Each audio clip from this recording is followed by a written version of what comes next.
Di situ Di situ sebagai posisi? bartender. Oh. Sebagai bartender. Rambut masih panjang dulu kan, masih muda ya, selebor lah. Sekarang separate aja, belum divorce, belum cerai. Ya itu dia, tentunya dia juga bilang suka sama saya. Kamu, ini cerita Mbak. Kamu nggak masalah kamu kerja. Yang penting kamu ciuman sama tamu juga nggak masalah. Toh saya bisa ada kesempatan untuk umroh, untuk ibadah di sini, untuk memperbaiki diri lah. Karena apa? Karena saya udah nggak mau terjun lagi ke dunia bartender.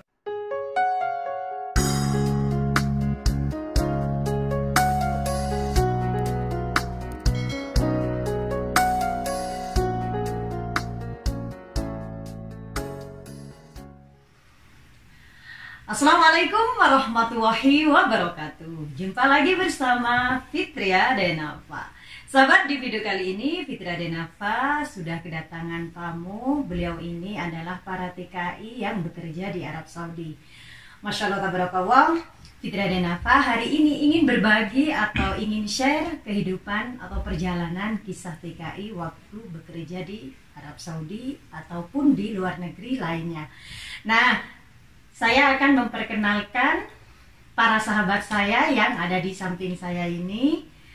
Yang pertama, Assalamualaikum. Waalaikumsalam warahmatullahi Bagaimana wabarakatuh. kabarnya? Alhamdulillah baik. Oke, mungkin bisa memperkenalkan diri, namanya siapa dan berasal dari mana? Oke, nama saya Basuki Wiroso. Asli saya adalah dari Surabaya. Cuman ya saya keturunan sih, separuh Surabaya, separuh Madura. Tapi kalau itu dari nama itu Jawa. Jawa. Ya. Oke, lanjut. Yang kedua. Oke, Assalamualaikum warahmatullahi wabarakatuh. Nama saya Nano Mardianto. Saya blasteran ya, Jawa sama Sunda ya. Jadi kebetulan almarhum bapak dari Jawa, ibu orang Sunda. Asli saya dari Banten. Masya Allah, tabarakallah. Oke, langsung aja, lanjut. Nama saya Budi, asli saya Jakarta, tapi orang tua asli dua-duanya dari Sumatera Barat. Tapi tinggalnya di Jakarta. Tinggal di Jakarta. Cuma ini Bapak Budi ya. Kalau yang lahir tahun 70, 80 pasti kenal sama Budi. Ya, Masya Allah. Karena dulu kalau diajari kita tuh ini Bapak Budi, ini Mama Budi. Ada satu pelawak itu Budi Handuk itu. Mati dia udah meninggal. Oke, Masya Allah tabarakallah. Tentunya bincang-bincang kita kali ini akan sangat seru karena kita akan kolaborasi karena beliau-beliau ini juga punya channel. Yang Mbak Basuki sudah punya channel? Sudah. Iya, boleh memperkenalkan channelnya. Channel saya adalah Basuki 212. Basuki Wiroso 212. Iya. Yang di tengah? Jangan lupa mampir juga ke Naila Rano Channel. Dan juga di Dan sana. channel saya Budi 2727. Pokoknya nanti saya kasih sedikit Oke. nama di situ biar sahabat-sahabat dari Fitria Denafa mampir ke channel beliau ini. Dan tentunya selain di subscribe, jam tayang juga jangan di skip ya, tontonnya sampai selesai di channelnya Basuki 212. Dan tentunya yang di tengah ini kejar jam tayang loh sahabat. Jadi mohon buat subscriber Fitria Denafa tonton channelnya beliau sampai selesai di channel Naila Ranu Channel. Dan di sebelahnya juga Budi 27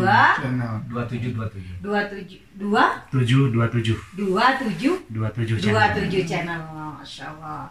Oke, sebelum saya melanjutkan ke perbincangannya, jangan lupa like, komen, dan subscribe dan di-share juga ke sosial media kalian. Jika ada pertanyaan tentang Arab Saudi bisa langsung DM ke Instagram Fitria Denafa atau langsung tulis di kolom komentar. Yo, saya sendiri sudah gak sabar ingin tahu cerita perjalanan sahabat-sahabat saya ini. Assalamualaikum Mas. Waalaikumsalam. Gimana kabarnya semuanya? Alhamdulillah. Baik. Masya Allah.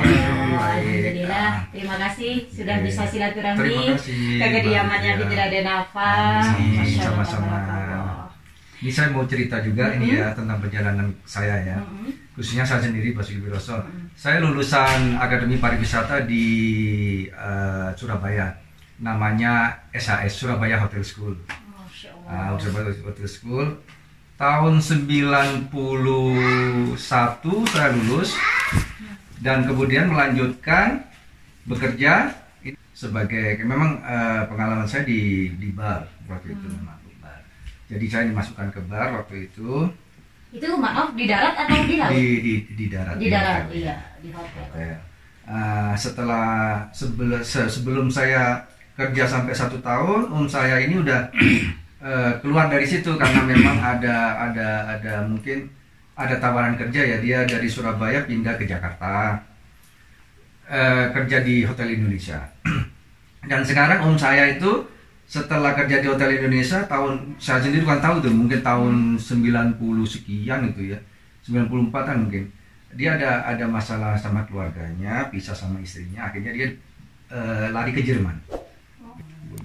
Dan untuk Pak Basuki sendiri itu perjalanannya di luar negeri itu bekerja di mana itu? Nah, setelah dari Garden Pele, saya ingin menimba ilmu semakin dalam, saya lari ke Bali. Disitulah saya diuji lah istilahnya. Di Bali saya posisi pertama kerja di Bali itu 92 akhir. Itu di Bali di hotel atau di sebuah klub itu. Di sebuah klub kayak diskotik bar gitu.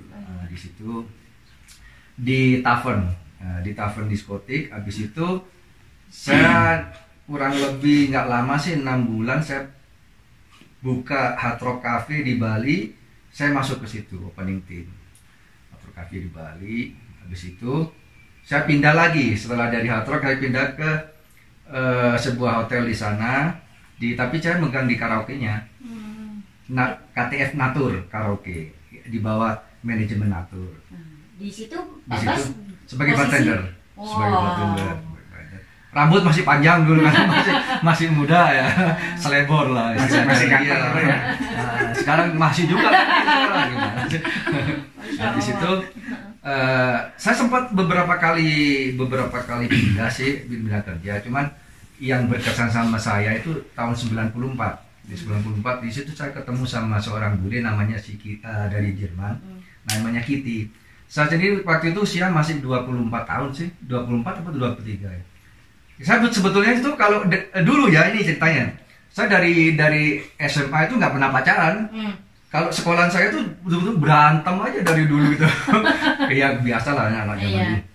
Saya nggak pernah berinteraksi intens sama cewek juga. Akhirnya saya deket sini sama tamu saya ini. Kebetulan dia nginep di Dewi Tirta Cottage, itu ada di jalan Gado-Gado di Seminyak gitu.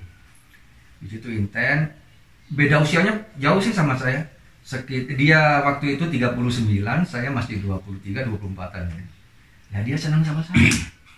Dan waktu itu Pak Bas sudah berkeluarga atau belum? Belum, masih bujang. Masih kinyis-kinyis lah. Iya. Jadi setelah itu beliau balik lagi ke Jerman. Dia janji sebulan lagi atau 2 bulan lagi saya pasti kesini bawa suami saya nanti. Saya kenalin ke kamu nanti. Akhirnya datang juga. Itu bersama suami? Bersama suami saya dikenali, ternyata suaminya seorang dosen. Dan itu sangat respect sekali. Maksudnya sangat sopan sekali gitu ngobrol. Orang Jerman biasanya begitu, sangat respect sekali. Dan dari percakapan itu kita kan saya sendiri udah nggak terlalu menanggepin ya. Iya. Udah selesai. Dan dia juga anggap saya sebagai teman.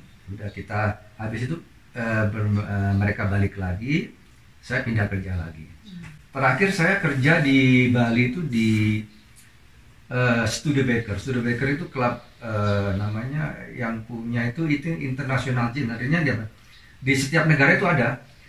Studebaker itu dibangun di Honolulu di Hawaii. Terus cabangnya lagi di Amerika, di Singapura, kalau di Asia, Malaysia sama Bali.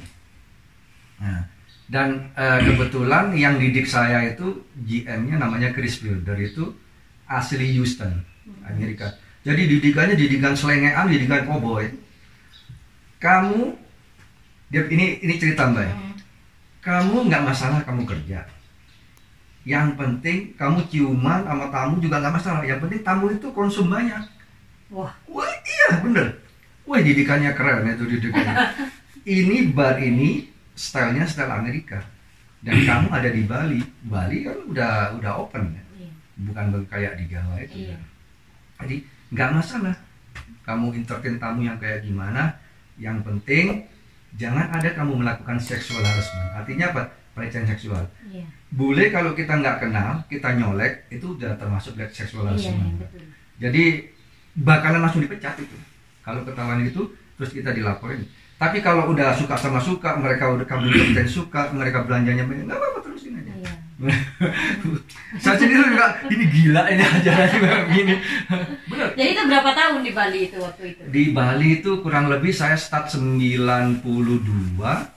sampai 2001, kurang lebih 1 tahun 4 bulan. Terus ada tawaran saya ke kapal. Masya Allah. Saya ke kapal, akhirnya naik kapal deh saya. Naik kapal, udah naik kapal.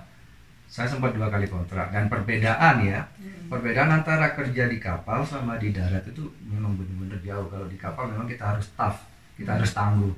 Kenapa? Disiplin waktu, disiplin masalah kerjaan juga itu benar-benar kayak militer. Di mana? Di waktu kapal di kapal itu, itu? di kapal. Jadi nggak ada istilah terlambat Pak. Saya masuknya soalnya macet atau apa, nggak ada. Karena memang kita tidur di situ. Iya. Nah Tidak kerjaan ada kita alasan. nggak ada alasan. Iya. Kamu sakit, udah ada dokter. Kamu sakit ada dokter, udah yang ngobatin kamu. Udah selesai dikasih waktu istirahat, mungkin 1 hari 2 hari sembuh, udah kerja lagi. Dan di kapal itu posisinya waktu itu Pak Posisi saya kebetulan itu bar juga, karena memang basic saya bar. Basicnya di bar. Iya. Jadi berapa tahun di kapal? Di kapal itu 2 kali kontrak itu saya hampir 2 tahun. 2 tahun. 2 tahun. Nah itu sandarnya kemana aja itu Pak Bas? Sandarnya kalau sesuai schedule sih hampir 125 negara itu. Kalau keliling dunia itu sebetulnya kalau yang sama short cruise, kayak short cruise itu kan, kalau saya kan long cruise, cruise panjang gitu. Iya. Kalau perjalanan panjang, kalau short cruise ini sebetulnya lebih enak. Karena apa? Karena tiap cuman kerja 3 bulan atau 1 bulan itu penumpangnya udah ganti. Jadi tipnya itu lebih sering dapat tip. Kalau saya selama 6 bulan penumpangnya ya itu aja. Jadi nunggu 6 bulan ya. Nunggu 6 bulan baru dapat tip. Jadi apa sih pengalaman yang paling menarik atau paling apa ya yang membuat Pak Bas itu betah di kapal itu? Yang menarik adalah sistem kerja di situ. Kita benar-benar manajemen ini benar-benar konsekuensi lah istilahnya. Istilahnya kamu kerja 14 jam dengan rule yang kayak strictly, maksudnya yang benar ketat kayak begini, dan alhamdulillah imbalannya juga gaji juga lumayan ya. Kalau Gaji boleh lama. tahu itu gaji berapa itu Pak Bas? Dulu waktu tahun 2014 yang terakhir, 2013 sampai 14 itu 14 juta. Itu waktu Gitu. Waktu masih dolar 9.500. Itu lain tips itu? Lain tip. Itu cuman gaji pokok. Gaji pokok. Lain tips. Betul. Terus suka dukanya ya, dukanya kalau kita kena badai. Kapal itu kan nggak selalu perjalanan mulus. Iya, Kita kadang betul kena sekali. badai besar. Ya udah kita salawatan aja gimana. Kalaupun kita pikirin sampai kita ini gimana kalau terjadi kecelakaan. Ya semuanya juga akan mengalami kalau terjadi kecelakaan. Ya udah kita pasrah, mau gimana lagi kalau udah ada badai ini. Itu. Ya kalau pas kapal kita kena ombak itu ya kita cuma bisa hanya bersolawat. Karena apa?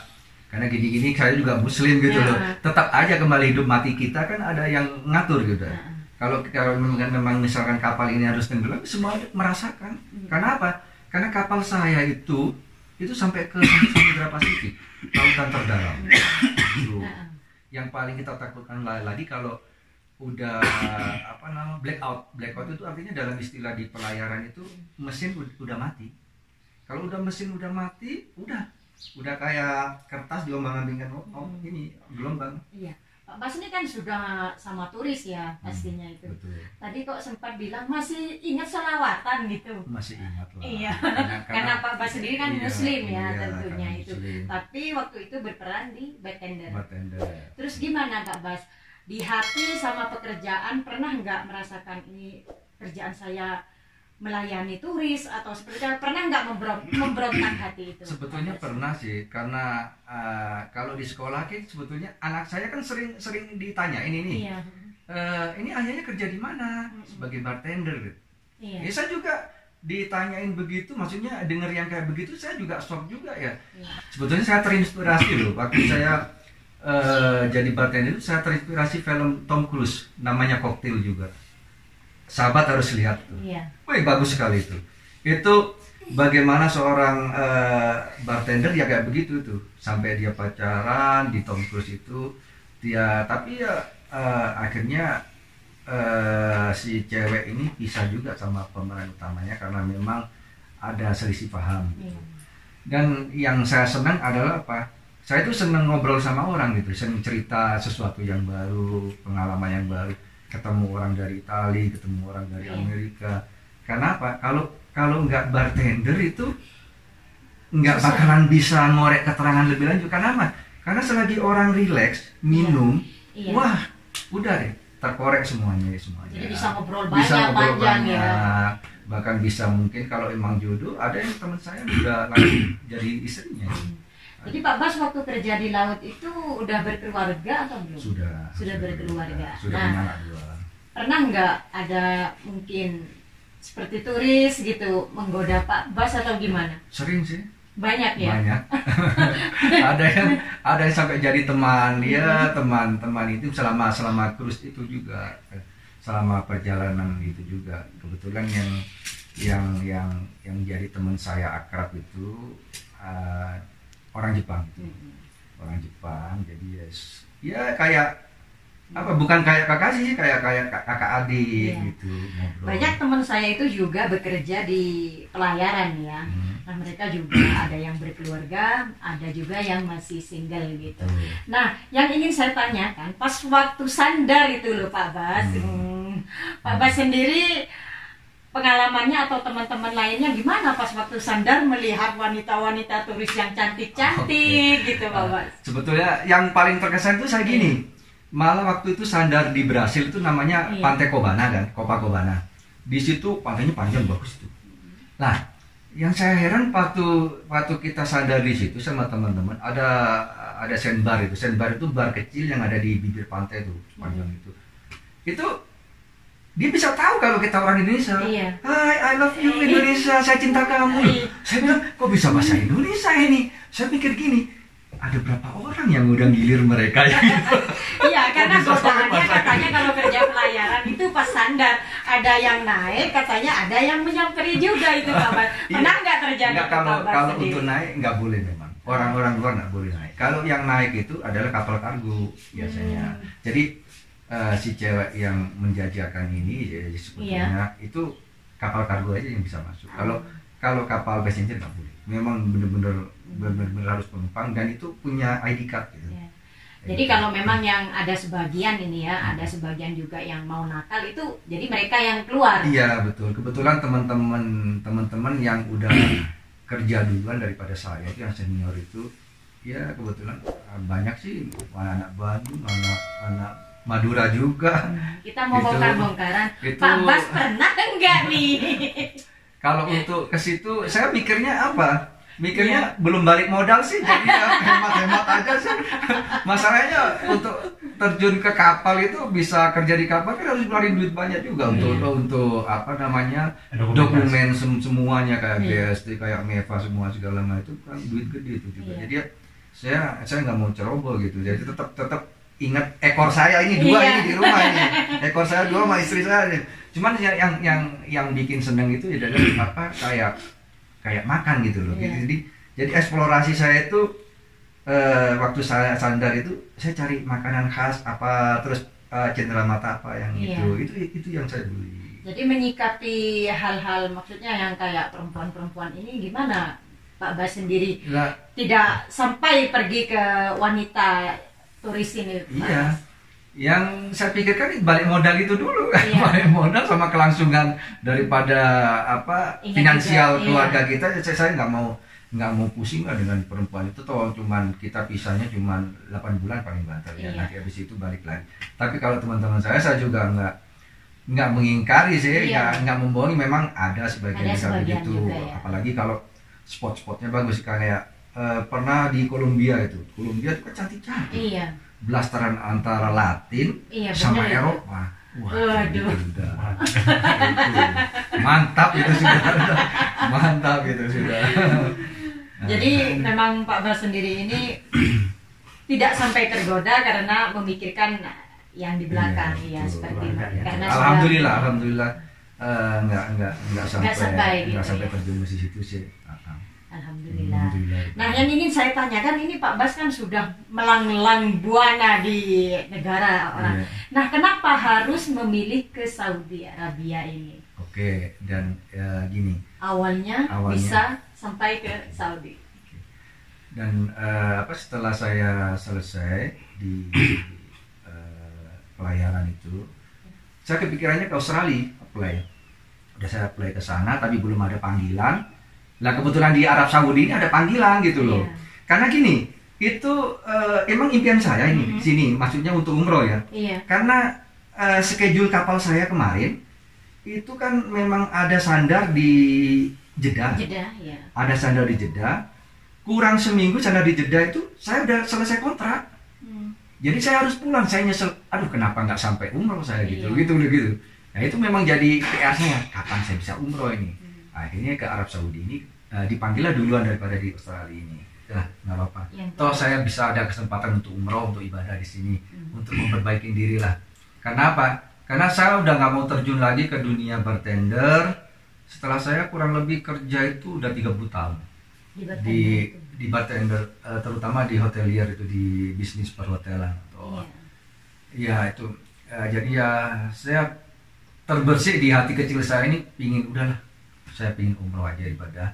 Di samping kalau kita nggak ngambil kerja di sini kan kita umroh bayar sendiri uang itu. Iya. Jadi saya langkah baiknya 1 gayung 2-3 pulau terlampaui ya. Jadi gini, saya kerja di sini nggak ngeluarkan uang cuma untuk agensi aja.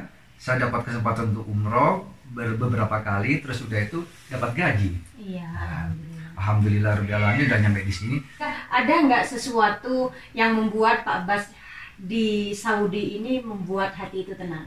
Ya alhamdulillah saya bisa umroh, bisa ziarah ke Madinah, itu udah. Itu hal yang udah sangat biasa. Lebih dari ekspektasi saya. Tidak akan menemukan di negara-negara lainnya. Betul. Karena saya seorang muslim ya, balik lagi lah. Saya kalau orang muslim kan kalau sudah punya uang banyak artinya diharuskan untuk naik haji atau umroh kan ya. Kebetulan saya nggak punya uang banyak, bisa umroh, bisa ziarah ke makam Rasul. Alhamdulillah. Alhamdulillah. Jadi meskipun ada kekecewaan, tapi mudah-mudahan terobati, ada juga kebahagiaan yang tidak pernah ditemukan di negara-negara lainnya. Batin saya terobati sudah, terobatin. Paling nggak Pak Bas ini sudah jauh dari yang kemarin-kemarin, yang banyak bergaul dengan orang kafir, yang pastinya mungkin sedikit-sedikit juga pernah meninggalkan sholat mungkin ya, karena dikejar-kejar. Bukan sedikit, memang hampir.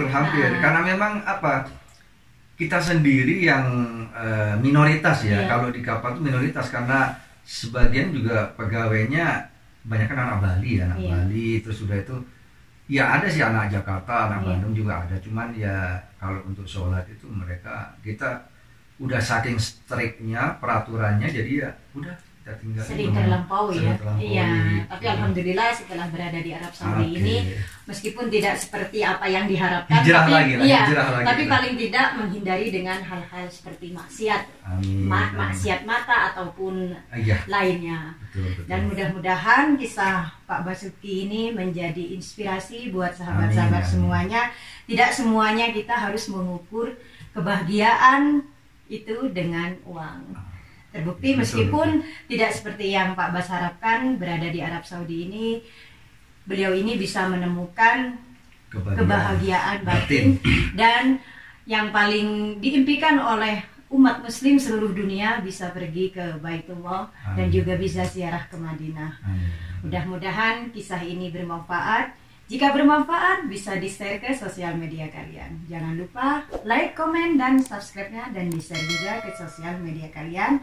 Dan jangan lupa mampir ke channelnya Basuki Wiroso 212. dan pendengar setia ini, karena nanti next di video selanjutnya Naila Ranu Channel dan juga Budi 277. Ya, mudah-mudahan sahabat semuanya yang menonton video ini diberikan kesehatan, kelancaran rezeki, dan kemudahan kesuksesan dunia dan akhiratnya. Dari Kota Taif, Fitria Denafa undur diri. Wassalamualaikum warahmatullahi wabarakatuh. Waalaikumsalam warahmatullahi wabarakatuh.